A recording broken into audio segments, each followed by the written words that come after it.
अब देखिए एक्सरसाइज 3.1 का क्वेश्चन नंबर 1 का सेकंड पार्ट आपको क्या दिया हुआ है, इसमें ये बोला है 5 pencils and 7 pens together cost ₹50।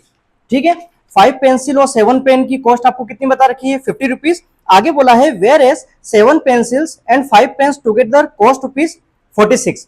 Find the cost of 1 pencil and that of 1 pen.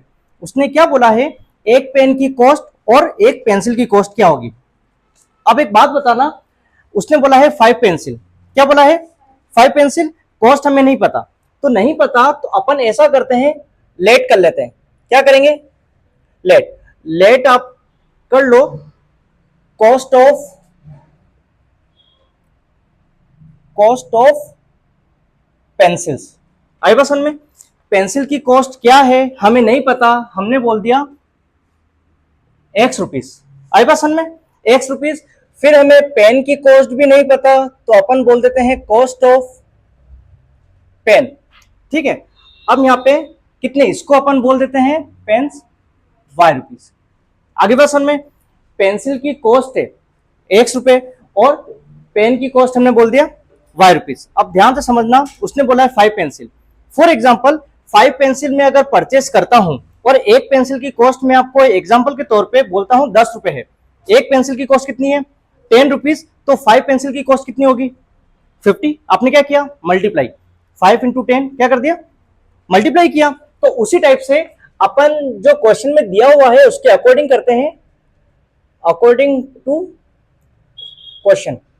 ठीक है, समझ गए ना भाई, 5 को आपने किससे मल्टीप्लाई किया, 10 से। तो अब यहाँ पे 10 नहीं है, यहाँ पे क्या है X है, और यहाँ पे पेन क्या है Y है, तो अपन क्या करेंगे 5 को X से और पेन की जो आपको दे रखी है कितने पेन परचेस कर रहे हो वो उसको Y से, है ना।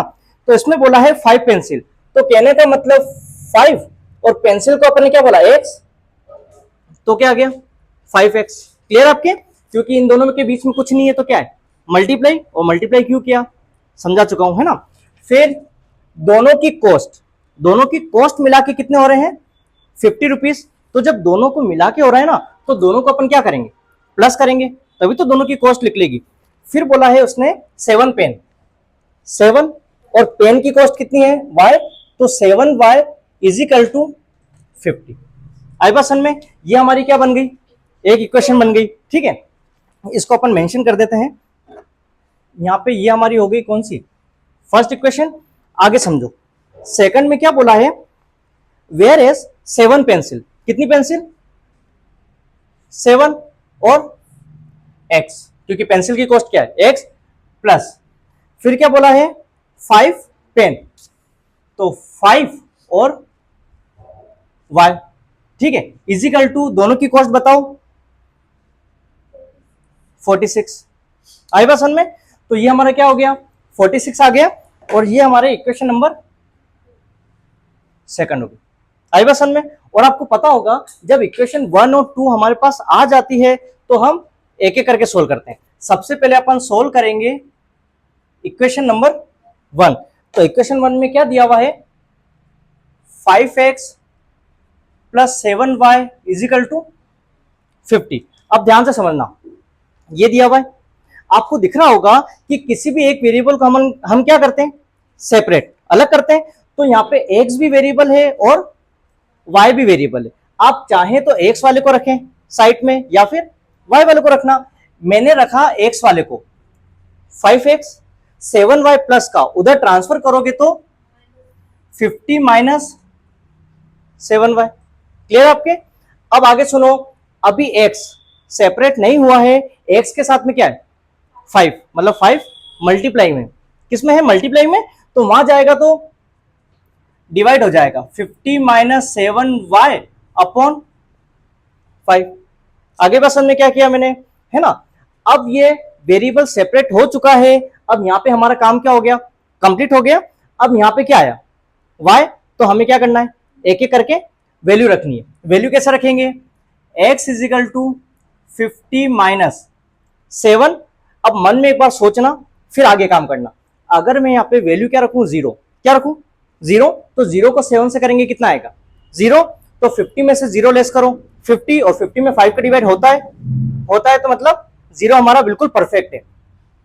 तो यहाँ पे अपन ने जीरो रख दिया और डिवाइडेड बाय 5, तो x is equal to 50 minus zero, 7 जा 0 अपॉन 5, तो x इज इक्वल टू 50 में से 0 गए 50 अपॉन 5, तो 5 1 जा 5, 0 का 0, तो x की वैल्यू कितनी आ गई 10। तो यहाँ पे अपन मेंशन कर देते हैं x की वैल्यू कितनी आ गई 10। आगे बस में, अब आगे देखो, अब आपको पता होगा एक बार ही हमने वैल्यू रखी, ठीक है, कम से कम 2 बार तो हमें रखनी है। एक बार रख दिया अपने 0, अब अपन आगे बढ़ते हैं next, x is equal to 50 minus 7। अब मेरी बात सुनना, अगर मैं 1 रखता हूं, ठीक है, 0 तो रख दिया, अब अपन आगे बढ़ते हैं, 1 रखते हैं, तो देखो कुछ भी वैल्यू रखो, माइनस करने पे ऐसी वैल्यू आनी चाहिए जो 5 से क्या हो जाए, डिवाइड हो जाए। ज्यादा सोचने की बजाय आप ये सोचो कि 5 के टेबल में क्या क्या आता है। भाई 5 से डिवाइड हो ना, तो 5 के टेबल में क्या आता है, 5 का मल्टीपल, 5 2 जा 10, 5 3 जा 15, 5 4 जा 20, तो यहाँ पे 1 रखोगे तो कितना 7 1 जा 7, 50 में से 7 लेस करोगे तो ऐसा कोई 5 का फिगर नहीं आएगा। 5 का फिगर कब आता है, 5 के टेबल में, तो 5 का फिगर नहीं आएगा। अगर 2 रखोगे 7 2 जा 14, 50 में से 14 भी लेस करोगे, 5 का फिगर कुछ आ रहा है क्या लास्ट में, नहीं आ रहा है। अपन 5 रख दें डायरेक्टली, समझ गए, क्या रख दो 5 रख दो, तो अपन ने रखा 7 और ब्रैकेट में रख दिया 5 डिवाइडेड बाय 5, तो देख लो 50 माइनस 5 7 जा 35 अपॉन 5, 50 में से 35 लेस करो 15, बिल्कुल सही है, 15 अपॉन 5, 5 3 जा 15, तो x की वैल्यू कितनी आ गई 3। आई बस हमने x की वैल्यू कितनी आ गई 3। अब यहाँ पे अपन इसकी टेबल बना देते हैं इक्वेशन नंबर 1 की, ठीक है, 2 वैल्यू हमने ली थी, एक तो है x और एक क्या है y। ध्यान से समझना, यहाँ पे मिस्टेक नहीं हो जाए, y की वैल्यू हमने रखी थी ना, y की वैल्यू कितनी रखी, तो x की वैल्यू कितनी आई 10, तो यहाँ पे देखो y की वैल्यू हमने 0 रखी और x की वैल्यू कितनी आ गई 10। नेक्स्ट देखो y की वैल्यू हमने कितनी रखी 5 और x की वैल्यू कितनी आ गई, आई बसन में, ये हमारा टेबल क्या हो गया, रेडी हो गया। अब अपन आते हैं इक्वेशन नंबर 2, तो इक्वेशन नंबर 2 अपन लिखते हैं, क्या दिया हुआ है 7x plus 5y is equal to 46, ठीक है। अपन यहां पे भी करते हैं x वाले को साइड में, 7x is equal to 46, 5y plus का उधर गया तो माइनस का 5y, x को यहां रखा 46 माइनस 5y अपॉन 7। समझ गए क्या किया मैंने, 46 माइनस 5y और 7 मल्टीपल में था तो डिवाइड में चला गया, ठीक है। अब समझना आप ध्यान से, यहां पे कर लेते हैं x is equal to 46 minus 5। अब सुनो, अगर मैं यहाँ पे 0 रखता हूं, क्या रखता हूं 0, तो 0 5 जा 0, 46 में से 0 आप लेस करो 46 और 7 से डिवाइड होता है क्या, नहीं होता, 7 के टेबल में 46 आता ही नहीं है, छोड़ो।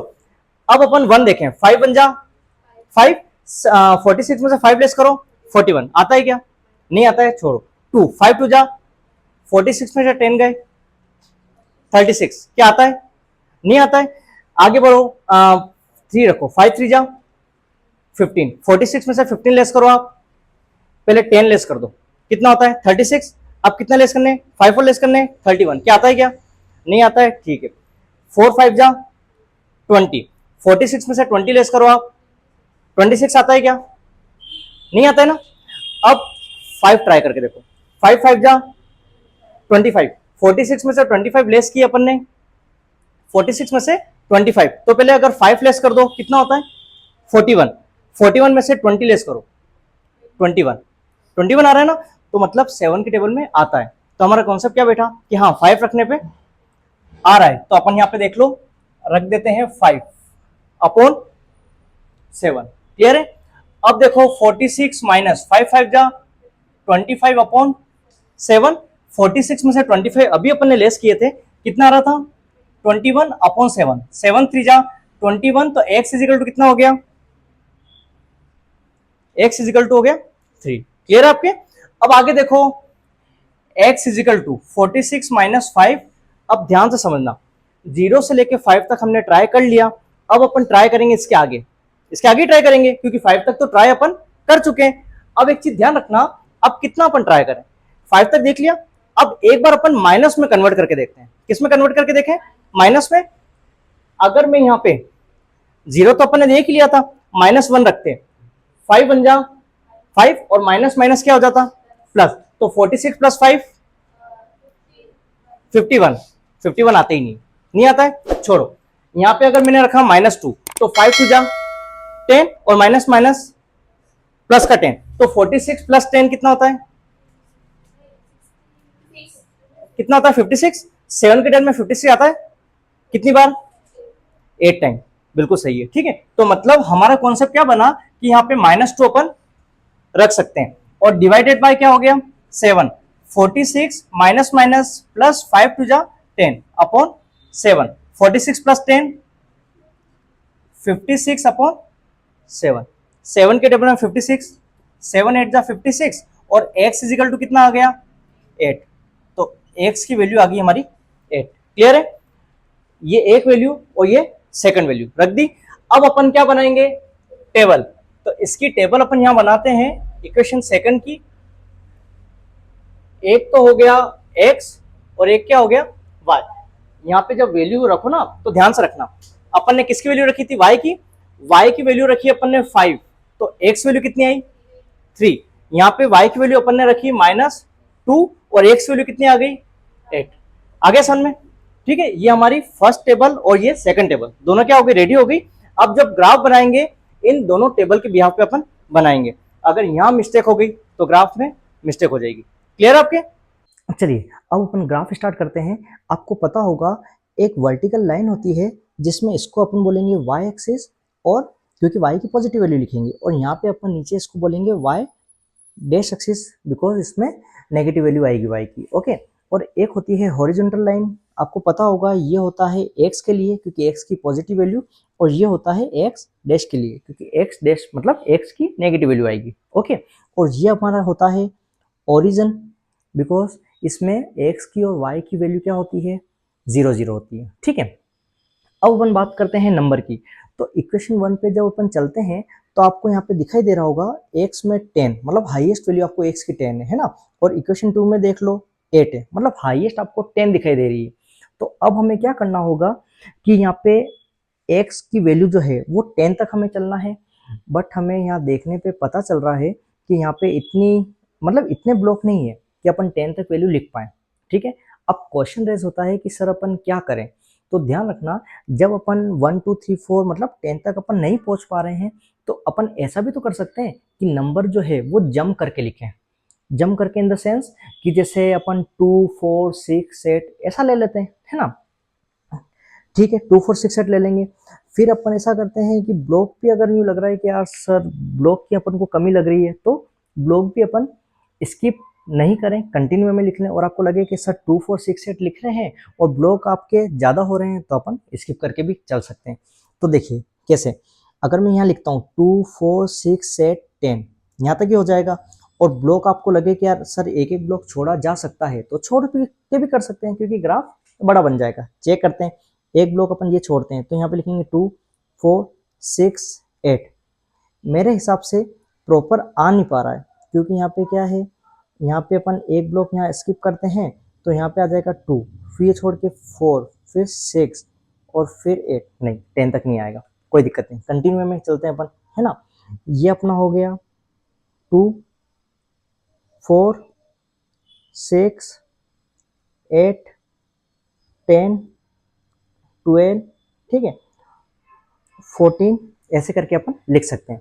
अगर माइनस में लिखना चाहें, क्योंकि माइनस में मेरे को एक्स की कुछ वैल्यू दिखाई नहीं दे रही है बट फिर भी थोड़ा बहुत अपन लिख सकते हैं, -2 -4 -6 -8 -10 -12, ठीक है लिख दिया अपन ने। ओके, अब अपन y पे नज़र डालते हैं तो y पे आपको हाईएस्ट एक तो 5 मतलब 5 ही हाईएस्ट है, कोई दिक्कत नहीं, तो 1 2 3 4 5 लिखा जा सकता है।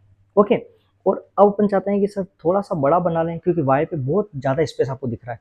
ठीक है, एक ब्लॉक छोड़ देते हैं अपन, एक ब्लॉक छोड़ा, यहाँ पे अपन ने लिखा 1, फिर एक ब्लॉक छोड़ के अपन ने यहाँ लिख दिया 2, फिर एक ब्लॉक छोड़ के यहाँ लिख दिया अपन ने 3, एक ब्लॉक छोड़ के अपन ने 4, एक ब्लॉक छोड़ के अपन ने 5 लिख सकते हैं क्योंकि अपने पास स्पेस बहुत ज़्यादा है ना। फिर अपन नीचे बात करते हैं माइनस में वैसे y की वैल्यू देखें ना तो हाँ -2 तक तो आ ही रहा है, कोई दिक्कत नहीं, लिख देते हैं अपन। यहाँ पे एक ब्लॉक अपन छोड़ देते हैं ना, एक ब्लॉक छोड़ा अपन ने, यहाँ लिख देते हैं -1, एक ब्लॉक छोड़ के -2, फिर एक ब्लॉक छोड़ के -3, एक ब्लॉक छोड़ के -4, एक ब्लॉक छोड़ के या -5। क्लियर। अब अपन क्या करेंगे, अब आप ध्यान देना, अब अपन इक्वेशन 1 की टेबल पे आते हैं। यहाँ पे क्या दिख रहा है, x पे 10 और y पे 0। तो x पे 10, x पे 10 आप देख लो, 10 ये है, और मैंने क्या बताया था, ये लाइन ही कौन सी होती है, 0 की, y पे 0 है, नो प्रॉब्लम। तो यहाँ पे ही आप पॉइंट लगा दें और यहाँ पे आप क्या मेंशन कर दो, 10 पे 0। नेक्स्ट देखो, नेक्स्ट है 3 पे 5। अब 3 पे 5 मतलब x का 3, तो ये 2 है और ये क्या है, 4 है। तो आपको बीच में एक लाइन आपको थोड़ी सी डार्क नजर आती होगी, ये होता है 3, छोटा सा अपन ने लिख दिया, ठीक है 3। तो 3 अपन को मिल गया, और 3 पे क्या है 5, तो 5 तो अवेलेबल है ही अपने पास। तो अब अपन इस लाइन को पकड़ के चलते हैं और 5 तक चलना है। तो ये लाइन को ये चलते रहो चलते रहो, 5 अपना ये आ जाएगा। ओके, तो ये हो गया हमारा 3 पे 5। क्लियर। इक्वेशन 1 के हमने पॉइंट लगा लिए। अब सबसे फर्स्ट काम हमारा क्या होगा, इसको मैच कर लो, है ना। यहाँ से लेके थोड़ी सी बड़ी लाइन ड्रॉ करना, ये अपन ने ये कर दिया। क्लियर है, देख सकते हैं आप, ये लाइन अपन ने ड्रॉ कर दी। अब अपन आते हैं इक्वेशन सेकंड पे, क्या दिया हुआ है 3 पे 5। तो 3 पे 5 तो ऑलरेडी पॉइंट लगा हुआ है, ठीक है आगे बढ़ते हैं। 8 पे -2, 8 हमारा ये है और -2 ये है, तो आप ये लाइन पकड़ के चलो और ये हमारा यहाँ पॉइंट आ जाएगा। ठीक है, क्या आ रहा है 8 पे -2, तो 8 पे -2 ये। अब यहाँ पे अपन 8 पे -2, ठीक है। अब 3 पे 5 तो कॉमन ही है, तो आप ऐसा करें यहाँ से लेके, ठीक है, ये लाइन अपन ड्रॉ कर देते हैं। ये लाइन अपने ड्रॉ कर दी, ठीक है, ये आपको दिख रहा होगा, ये देख लो आप नीचे भी, ये पूरा अपने लाइन ड्रॉ कर दी और ये इंटरसेक्ट हो रहा है कहाँ पे, 3 पे 5। एक चीज आप ध्यान रखें, जब इक्वेशन 1 की मैंने लाइन ड्रॉ की ना, इक्वेशन 1 क्या थी, 5x + 7y = 50। तो यहाँ आप मेंशन कर दें 5x + 7y = 50, और सेकंड इक्वेशन की जो लाइन जा रही है वो है 7x + 5y। तो यहाँ पे आप लिख दें 7x + 5y = 46। क्लियर। तो आपको पता चल रहा होगा कि इंटरसेक्ट हो रहा है, और किस पॉइंट पे हो रहा है इंटरसेक्ट, 3 पे 5, मतलब ये x की वैल्यू है और ये y की वैल्यू है। तो आपको पता होगा हमने क्या लिया था, लेट किया था कॉस्ट ऑफ 1 पेंसिल, ठीक है 1 पेंसिल। तो जिसको अपन ने x बोला था, आप देख सकते हैं क्वेश्चन, अपन ने लेट क्या किया था कि पेंसिल को x बोला था, तो और x की वैल्यू कितनी आई, 3 आ गई। फिर सेम कॉस्ट ऑफ 1 पेन, जिसको अपन ने y लिया था, और ये y की वैल्यू यहाँ पे आपको क्या दिखाई दे रही है 5। तो ये हमारा 5, और ये मैं ब्लॉक कर देता हूँ, ठीक है। ये हमारा क्या हो गया, आंसर आ गया कि पेंसिल की कॉस्ट तो कितनी है, एक पेंसिल की 3 रुपीज़, और 1 पेन की कॉस्ट कितनी है 5 रुपीज़, आप मेंशन कर सकते हैं। ठीक है, ये हमारा ग्राफ हुआ। अब हमारा काम क्या होता है, स्केल लिखने का। ठीक है, स्केल लिखेंगे, एक्स एक्सिस की अपन बात करें और एक बात करते हैं वाई एक्सिस की। तो ध्यान रखो, यहाँ पे एक्स में बात करें अपन तो कंटिन्यू वे में लिखा है अपन ने, मतलब ब्लॉक अपन ने एक भी स्किप नहीं किए। तो यहाँ पे आप लिख सकते हैं 1 सेंटीमीटर। Okay, 1 centimetre. अब आप ध्यान रखें 1 सेंटीमीटर तो अपन ने लिख दिया क्योंकि एक भी ब्लॉक हमने स्किप नहीं किया। बट नंबरिंग की बात करें तो 2 के बाद 4, मतलब एक एक का गैप है ना। तो यहाँ पे 1 यूनिट नहीं, यहाँ पे हो जाएगा 2 यूनिट। क्लियर है। अब वाई पे आते हैं। वाई पे आप देखें हमने ब्लॉक एक एक स्किप कर रखा है, ठीक है, एक एक स्किप किया। जैसे 1 स्किप करके ये सेकंड पे लिखा था, तो मतलब यहाँ पे 1 सेंटीमीटर नहीं, यहाँ पे आ जाएगा 2 सेंटीमीटर = कंटिन्यू में नंबर लिख रखे हैं 1 2 3 4 5, तो मतलब 1 यूनिट। आई बात समझ में। तो यहाँ पे अपने एक एक ब्लॉक करके इसके किए थे, तो देखो 1 और 2 तो कितना हो गया 2 सेंटीमीटर, और इजिकल टू कंटिन्यू में नंबर है तो यहाँ पे हो गया 1 यूनिट। क्लियर है? तो अपन ऐसे स्केल भी लिख सकते हैं, और ये हमारा ग्राफ कंप्लीट हो गया। क्लियर?